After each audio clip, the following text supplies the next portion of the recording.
This is the 48-inch Chinuado brush and debris forks.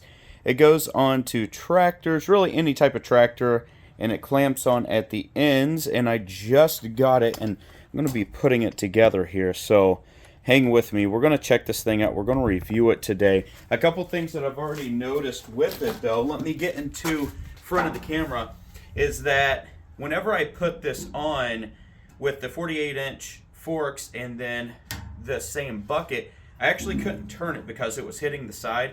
So I had to cut about an inch off of the end of these handles. Another thing that I noticed, if you see that they did mark this off, or at least they put masking here, painted this, but their overspray got down here. Let me tell you something. Screwing this down is rough. So hopefully if I get it screwed down all the way, I'm going to clamp this down, get it ready, and then I'll be able to get out there and start cleaning up brush.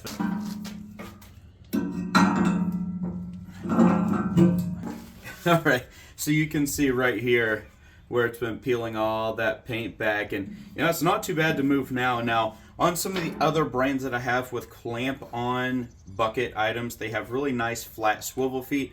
This doesn't. This just comes with these like 3/4 inch nuts that you screw onto the bottom of it. So that'll create greater surface area so you don't warp or destroy the bucket.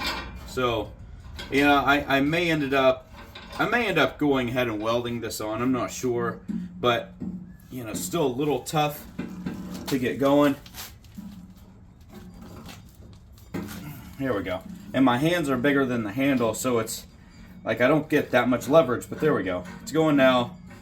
But you can see it's just gummied up. I may take the other one and throw it on a wheel or something, and that's probably all we need. I'll do the other side and...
All right, y'all, so check this out.